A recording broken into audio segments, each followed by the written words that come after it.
bir nañu ne ñun on est en règle parce que 2020 ba ñuy jéggal naan baal nañu impôt entreprise de presse yi dama taxaw Sénégal yëpp jàkkaarloog man ma ne leen ñi ñuy baal man bokkuma ci. waaw xanaa kon ku am looy reprocher sa bopp mais duñu la baal nga ne li ngeen may baal bokkuma ci parce que man yoreelu ma la dara. alors donc tey yéene bi c'est une campagne boo xam ne dañ ci jublu.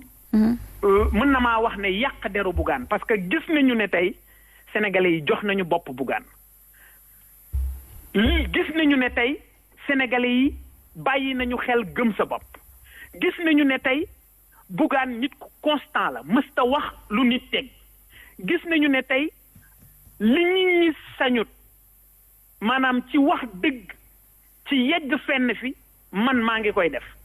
rawatina nag bi leen gën a metti mooy opération tibb tànk tibb tànk boobu nag bu yoboo moom mi may dégg ak ñi koy jottali nañ ko wax ne yëg naa li ñuy wax ne bu ma demee Casamance di def tibb tànk dañuy fexe def attentat pour dal ci suma kaw incha allahu rabbi dinañ dem comment ça non je suis journaliste oui et du ma wax di sànni dama ne opération tibb tànk danañ ko def dans le sud du pays et le général Fall bu yor gendarmerie danañ ko yónnee courrier pour ñu assurer suñu sécurité Sénégal nañu ma dégg dañoo bañ ñu def opération tibb tànk Casamance danañu def opération tibb tànk Casamance nee naa leen suma bakkan bi man def naa ko addiye pour la jeunesse sénégalaise parce que li may xeex nii du pour man du pour suma doom pour suñuy njaboot ëllëg la opération tibb tànk bi ñuy bañ ñu def ko Casamance incha allahu rabbi bu demee Sédhiou fu mu teg tànkam danañ fa teg suñu tànk et on demande à ce que le général Fall bu gendarmerie mu assurer suñu sécurité parce que dinañ dugg Casamance te danañ fa def opération tibb tànk allo bu lii yëpp weesoo nag leneen li ñuy ruumandaat incha allahu rabbi su ma ñëwee danaa def conférence de presse danaa ci génne li ma ca war a génne et sénégalais yi danañu am yeneeni information incha allah. alors monsieur Bougane. oui allo Bougane. oui professeur Sanoussi. comment allez-vous professeur. ça va je vais bien alors moi je voudrais vous poser une question. en wolof allez-y professeur. waaw parce que dañuy wax ne ay acharnement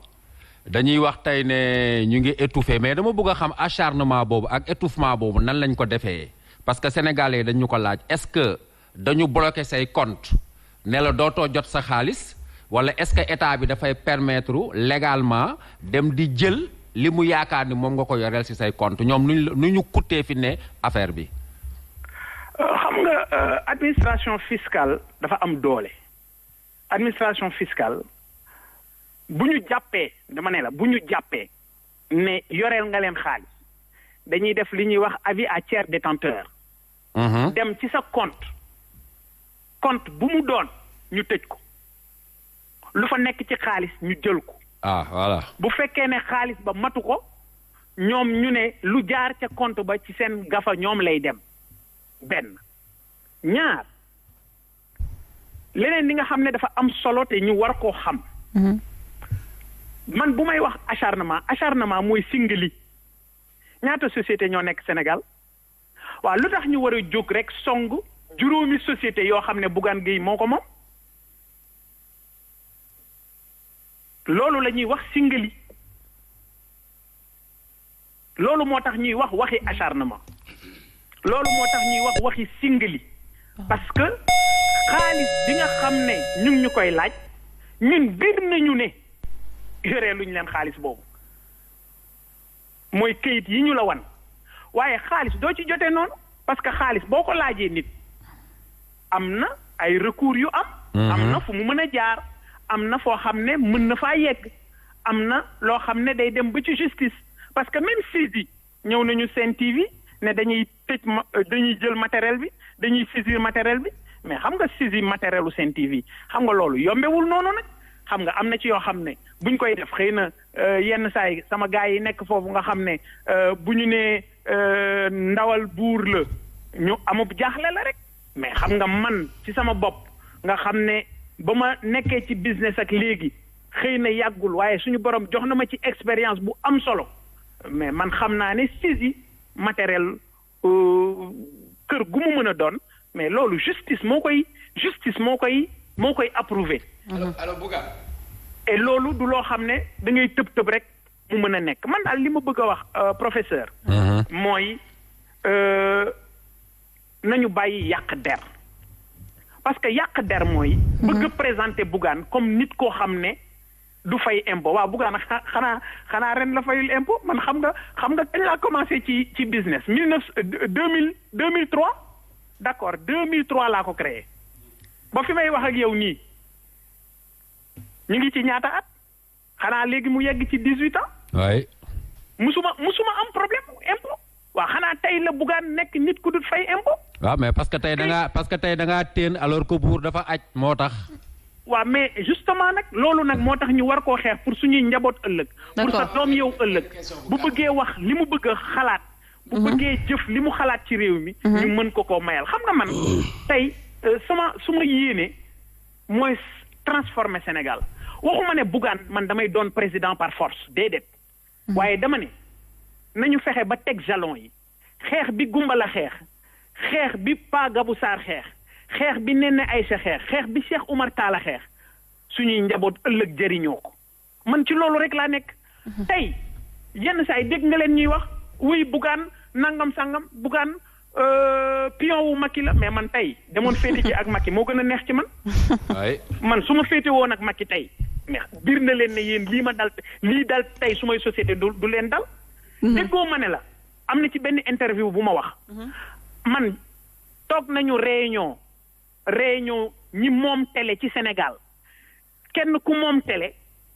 daal di génne kayit fàttali kayit bu ñu ko yónnee ci wàllu impôt mu ne biñ ma ko yónnee damaa woo ministre nangam vidéo kayit bi xotti ko ci kanamam làkk ko tukulóor yónnee waat ko. c'était dans une réunion. C'était dans une réunion. Mais parce que man ànduma ak ñoom. Allô waaw à propos de àndoo ak ñoom j'ai une question c'est-à-dire dès l'instant que yow nga engagé wu en politique xaaroon nga am ay représailles c'est-à-dire bi nga engagé wu jóg ci politique xaaroon nga lu jëm ci sa wàllu liggéey ñu yàq ko wala ñu jël la tëj la kaso wala ñu xool nuñ la daane xaaroo ko woon parce que non xalaatuma ko woon nag bu ñuy waxante dëgg rek xëy na foogoon naa ko mais jàppoon naa ne kii fi ne gentleman xam nga gentleman mooy dama jàpp ne dafa juddu après indépendance jàpp ne moom dafa jaar ci loolu dañ ko bundu xataal dal ci kawam néewal ko doole mu fippu sénégalais yi bàyyi ko xel mu dem liggéeyi gars yi bàyyi ko xel jiital ko kon moom ci boppam warul def lenn lu demee noonu loo xam ne dina néewal doole doomu aadama ci liggéeyam wala ci alalam d'autant que mais tey des médias Zik FM Sen TV xëy na Bougane la yàlla def mu jiite ko parce que moom moo ko sos mais man jàpp naa ne moomuma ko dégguloo li ma la wax léegi. nee naa la yéen ña fay liggéey la leen des médias jëriñu ma ko man parce que joxuma litre essence man des médias amaluma njariñu litre essence. kon ña fay liggéey di fa am seen tuut di ci suturlu mais ñooñu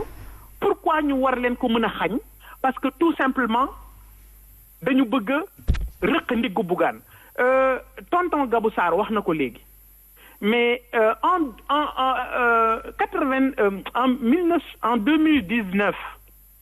2019 avant ñu cay yegg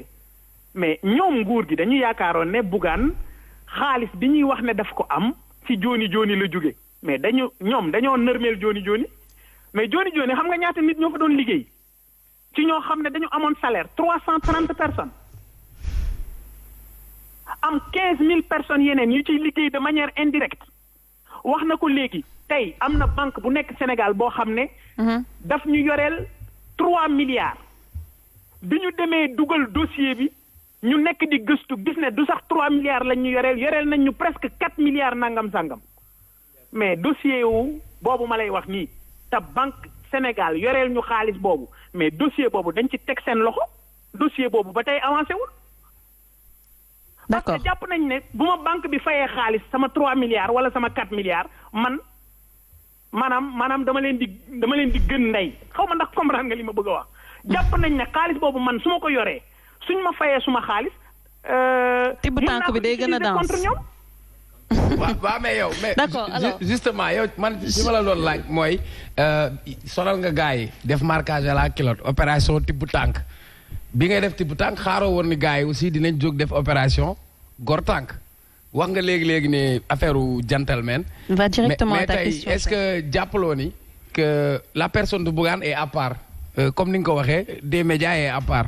mais non xam nga yooyu ay wax la rek xam nga des médias est à part Bougane est à part Bougane mooy des médias mooy Bougane boo rendee Bougane tey des médias dootul am bu subaa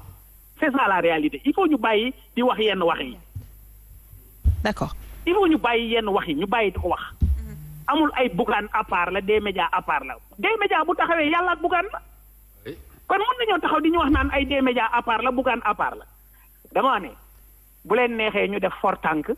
bu leen neexee ñu def xoos tànk bu leen neexee ñu def xoos bopp mais dama ne la tibb tànk moom dara du ko tere am. très bien. xam naa lépp seen problème yëpp tibb tànku Casamance bii la mais nañu xam ne incha allah. oui tibb tànku Casamance dara du ko tere am.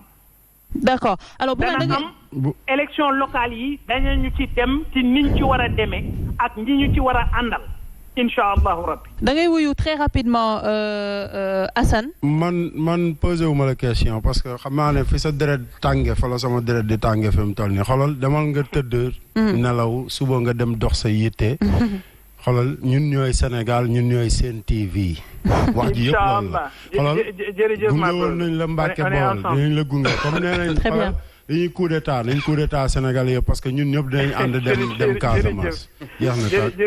jërëjëf Cheikh bi kontaan nañu maa ngi leen di sant yéen ñëpp tey jégalu ci incursion bi. merci à vous merci. mu ngi noonu alors juste très rapidement lire peut-être notification d'absence de redressement bi daté du 14 janvier.